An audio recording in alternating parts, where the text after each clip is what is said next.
ఇప్పటి వరకు మనం కొన్ని టైప్స్ ఆఫ్ ఫోర్సెస్ అనేది నేర్చుకున్నాం కదా. సరే, ఆ ఫోర్సెస్ అనేది ఎక్కడ అప్లికబుల్ అవుతాయి ఏంటి అనేది ఒక చిన్న ఎగ్జాంపుల్తో చూద్దాం. ఓకేనా? దాని నుండి ఇంకొకటి ఏంటి కాన్సెప్ట్ నేర్చుకుందాం. ఫర్ ఎగ్జాంపుల్, ఇప్పుడు assume this as a wooden block నానా. ఓకే, ఇదేంటి వుడెన్ బ్లాక్. సో ఇప్పుడు నేను ఈ వుడెన్ బ్లాక్ని ఏం చేస్తున్నాను? I am tying a wooden block to a string. ఒక స్ట్రింగ్కి అటాచ్ చేసేస్తున్నాను. ఇప్పుడు నేను ఏం చేస్తున్నాను? ఒక వుడెన్ బ్లాక్ తీసుకొని దాని వన్ ఎండ్ ఏం చేస్తున్నాను? ఒక ఎండ్ దగ్గర నుంచి దేనికి కట్టేస్తున్నాను? ఒక స్ట్రింగ్కి కట్టేస్తున్నాను. ఓకే, ఇప్పుడు ఫర్ ఎగ్జాంపుల్ ఆ స్ట్రింగ్ అనేది తెగిపోయింది అన్న, విరిగిపోయి కింద పడిపోయింది, విరిగిపోయింది. ఏమవుతుంది? Wooden block will it comes and falls down. Okay, ఎందుకు? What force it is acting here? Tension. ఎందుకు కింద పడిపోతుంది?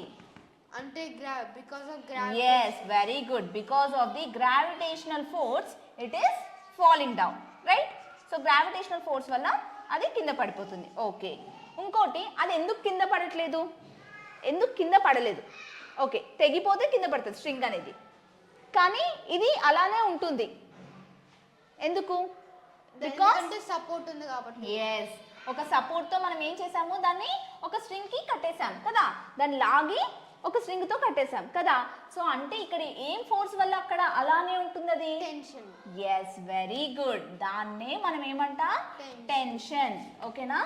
సో టెన్షన్ ఫోర్స్ అనేది యాక్ట్ అవుతుంది. సో నేను ఏంటో చదువుదామో చూద్దాం. Okay, so for a wooden block tied to the string, gravity pulls down the wooden block all the time, but it does not fall down because it is supported by the string.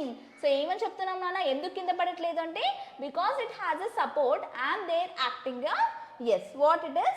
gravity. okay, yes, so gravity వల్ల అది కింద పడుతుంది. Okay, కానీ support వల్ల ఏంటి? అది కింద పడకుండా ఉంది. అర్థమైందా? so thus there exists a force which supports a wooden block against the gravity. so ఇప్పుడు గ్రావిటీ ఫోర్స్ ఎలా ఉంది నాన్న? Downward direction. కానీ మనకి ఇంకొక ఫోర్స్ యాక్ట్ అవుతుంది కదా, అప్వర్డ్ ఫోర్స్. అప్వర్డ్ ఫోర్స్ ఎలా యాక్ట్ అవుతుంది? టెన్షన్. ఎస్, టెన్షన్ ఫోర్స్ అనేది అప్వర్డ్ యాక్ట్ అవుతుంది. ఓకే, ఆపోజిట్ టు ఏంటి? Gravitational force. Opposite to gravitational force. So దీన్నే మనం ఏమంటున్నాము అంటే what do this we call this force? ఈ ఫోర్స్ ని టెన్షన్ ఫోర్స్ అని అంటాం. So when you try to stretch a rope or a string, the tightness of a rope or a string is called tension. Tension అనేది ఏ type force నాన్న? నాకు చెప్పు. ఇప్పుడు మనం 2 types ఆఫ్ ఫోర్సెస్ డిస్కస్ చేసాం కదా. ఓకే, ఏమేం 2 types ఆఫ్ ఫోర్సెస్ అవి మనం డిస్కస్ చేసింది? Contact and non contact force. Okay, contact or non contact field force కదా. Or field force. Very good. So tension అనేది కాంటాక్ట్ ఫోర్సా లేకపోతే ఫీల్డ్ ఫోర్సా? Field force. No, tension force అనేది ఏంటి? Direct contact. Very good, contact force కదా. ఎందుకు? Because we are ఏం చేస్తున్నాం మనము?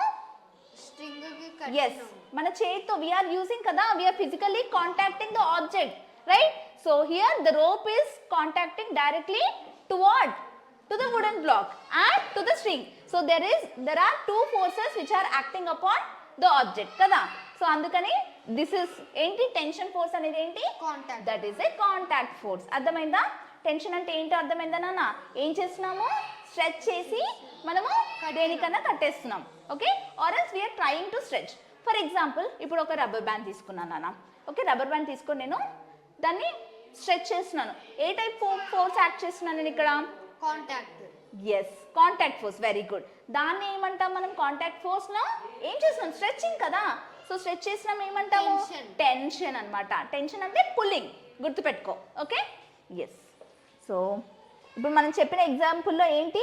The upward tension force in the string is equals to ఏంటి? Downward gravitational force. Okay, but ఏంటి? ఆ రెండు ఈక్వలేనా? కానీ ఏంటి?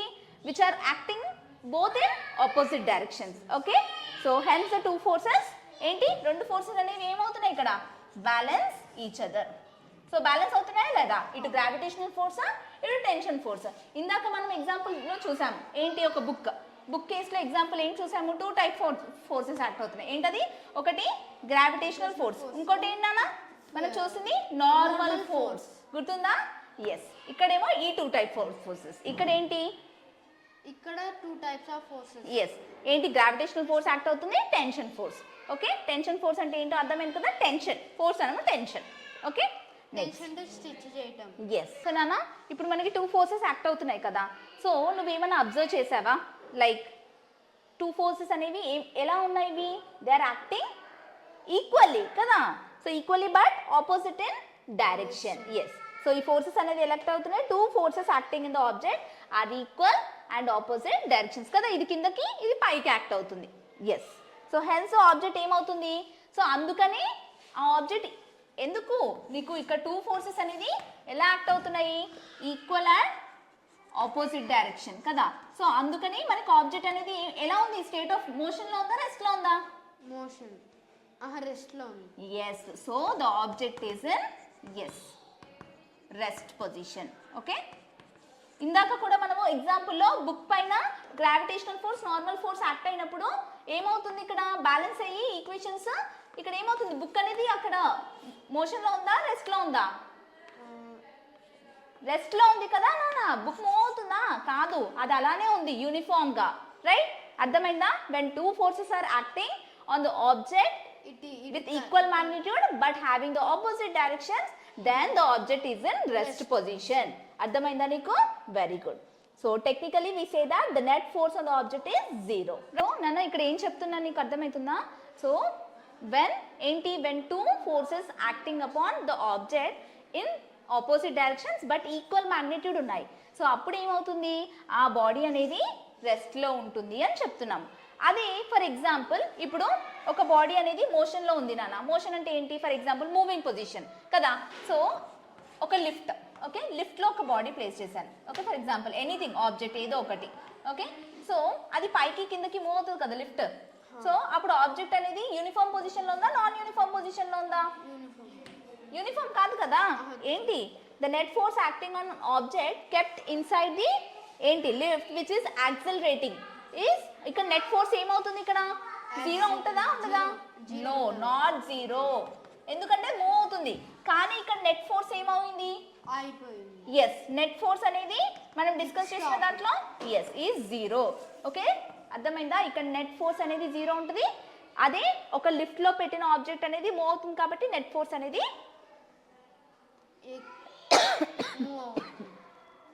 నెట్ ఫోర్స్ అనేది ఉంటుంది. నెట్ ఫోర్స్ అనేది ఏంటి? నెట్ ఫోర్స్ అంటే ఏంటి నాన్న యాక్చువల్గా చెప్పు నువ్వు? నెట్ ఫోర్స్ అంటే సేమ్ ఉంటుంది. ఇప్పుడే చెప్పాను కదా.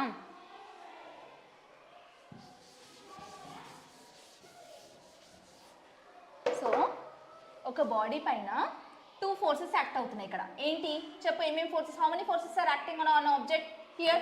2. What are the 2 forces? One is the gravitational force and tension. Very good. And second is the tension. Okay, so these 2 forces are acting in the same direction or opposite direction? Opposite direction. Yes, they are acting in opposite direction. Opposite direction లో with ఏంటి? with equal magnitude కదా. So అప్పుడు net force అనేది ఏమైంది? ఇక్కడ net force అనేది 0 కదా, ఎందుకు? ఆబ్జెక్ట్ అనేది మూవ్ అవుతుందా? అవ్వట్లేదు. ఆబ్జెక్ట్ మూవ్ కానప్పుడు నెట్ ఫోర్స్ అనేది ఏమవుతుంది?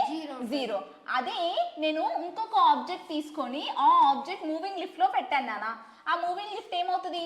ఆబ్వియస్ గా మూవ్ అవుతుంది. సో ఇక్కడ నెట్ ఫోర్స్ అనేది ఏమవుతుంది? 0నా నాన్ 0నా? నాట్ 0. ఓకే, అంటే ఫోర్స్ ఏదో ఒక ఫోర్స్ అనేది యాక్ట్ అవుతుంది. అర్థమైందా? వాట్ ఈస్ నెట్ ఫోర్స్ అనేది క్లియర్ గా అర్థమైపోయింది కదా నాన్న నీకు? వాట్ ఈస్ టెన్షన్ అనేది అర్థమైంది కదా? Yes, clear. సో ఈ ఎఫెక్ట్స్ ఆఫ్ నెట్ ఫోర్స్ అనేది ఎలా ఎఫెక్ట్ అవుతుంది కొన్ని ఆబ్జెక్ట్స్ కి మనము నెక్స్ట్ క్లాస్ లో చూద్దాం. ఓకే, ఇప్పటి వరకు అయితే అర్థమైపోయింది కదా?